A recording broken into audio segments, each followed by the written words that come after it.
Hi, this is Shannon. Thanks for joining me on the channel tonight. This is No Shelf Control, and I am back with another single book review that I want to tell you about.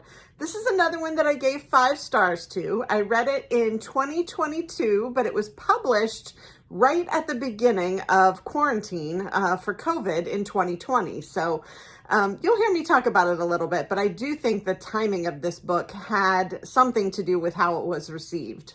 So this book is Deacon King Kong by James McBride.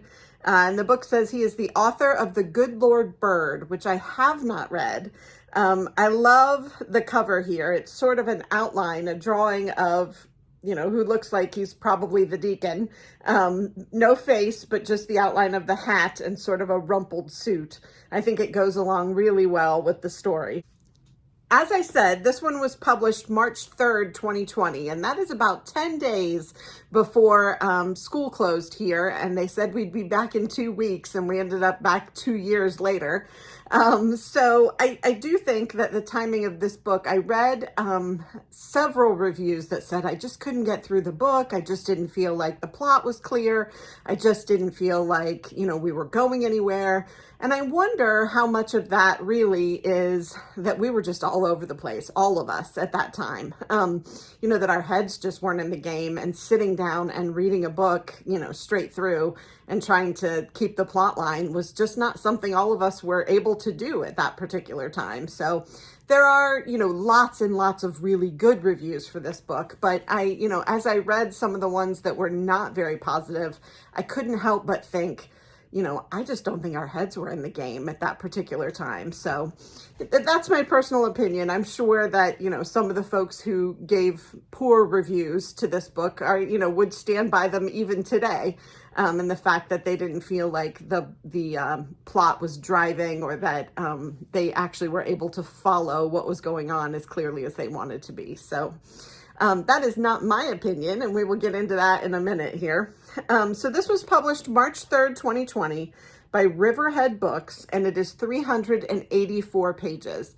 This is one that I did in a sort of a hybrid method. I started out reading it and then did the rest of it on audiobook in my car, and I loved both formats. I really enjoyed reading it, but the audiobook was also excellent. I know that books can be ruined by a bad narrator, a bad reader, but this one definitely was not. I really appreciated the reader on this book and thought that he did a really good job bringing all the characters to life.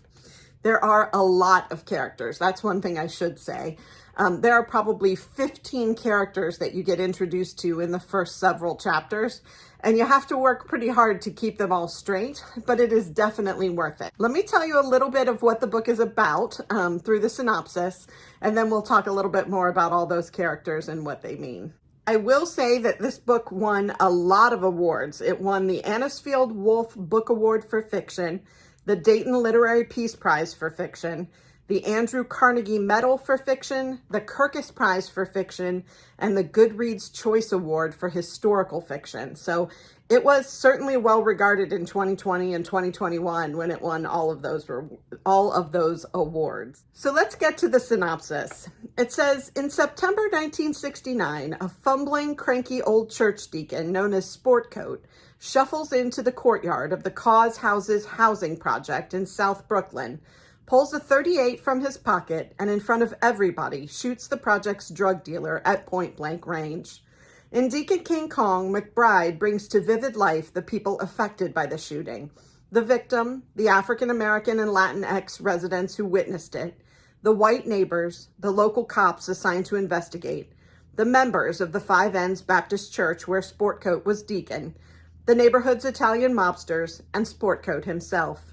As the story deepens, it becomes clear that the lives of the characters, caught in the tumultuous swirl of 1960s New York, overlap in unexpected ways.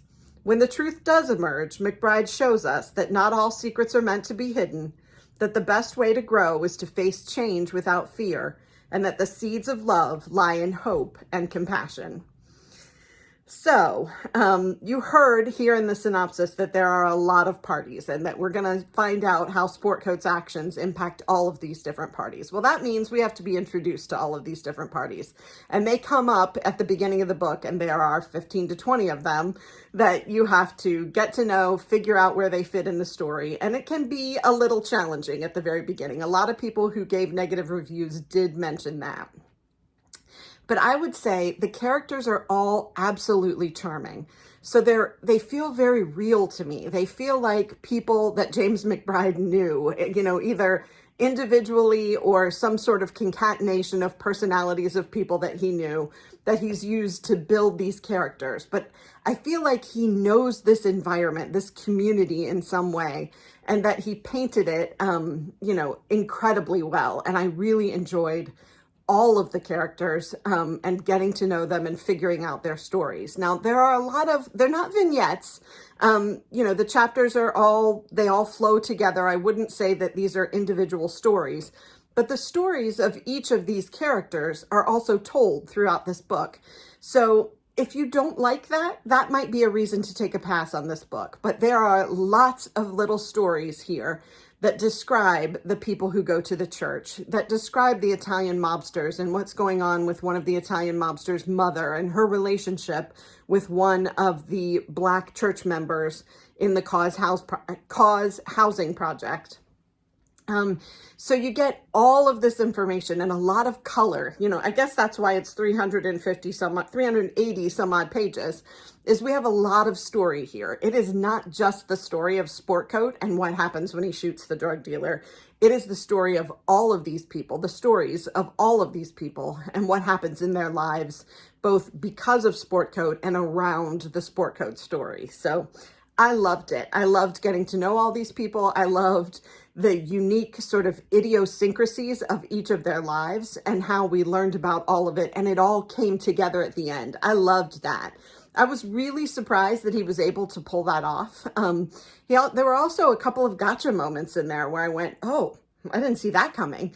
I really enjoy that in a book. When the author is able to completely catch me unaware, I really enjoy that, feeling of, oh, okay, you got me on that one. So that is about all of the characters. I also felt like McBride made me care about all of the characters. When you have that many characters and that many stories, it's easy for some number of them to be throwaway. I don't really care about that. That was interesting. Thanks for telling me, but I don't really care about that. I cared about almost every one of the small stories and the smaller characters in the book, and it was funny. There are definitely parts of each one of the stories that are amusing. It's real life, and these people feel real and idiosyncratic and strange in their ways. There's a lot of humor in this book, even though it's a pretty serious subject. And there is a lot of alcoholism, drug use, some abuse in the book. So trigger warnings for all of those things. If those are triggers for you, please be aware that those things are definitely covered in the book. But it had a little bit of a, for those of you who are a lot younger than me, this is going to mean nothing, but sort of a Sanford and Son kind of vibe. Sportcoat is the Sanford kind of character who's just sort of bumbling and lovable, but has his problems. I mean, there are some real issues with Sportcoat. And you'll find out what his flaws and what his issues are as the stories go on. But I really appreciated this book. I thought it was well written. I thought the characters were very well fleshed out. And I loved all of the little stories that went into making up what happened between Sportcoat and the drug dealer when he shoots him with the .38 in, broad daylight in front of everyone. So I can't say enough about this book. I think it was a romp. I think it was both interesting and propulsive reading, but it was a lot of fun. And I think that's, a great way to get through a story is, when you're learning something, you feel like there's some historical value, but you're also having a really good time reading it. I don't think there's anything to complain about. So I gave this one 5 stars.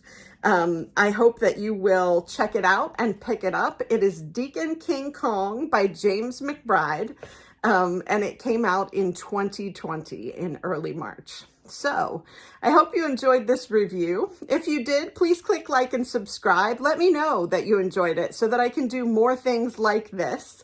I'd love to hear if you have read this book or you go forward and read it. Leave me a comment. Let me know what you thought. I love to hear the opinions of my viewers as well. I do have a wish list at the bottom of the description of this video.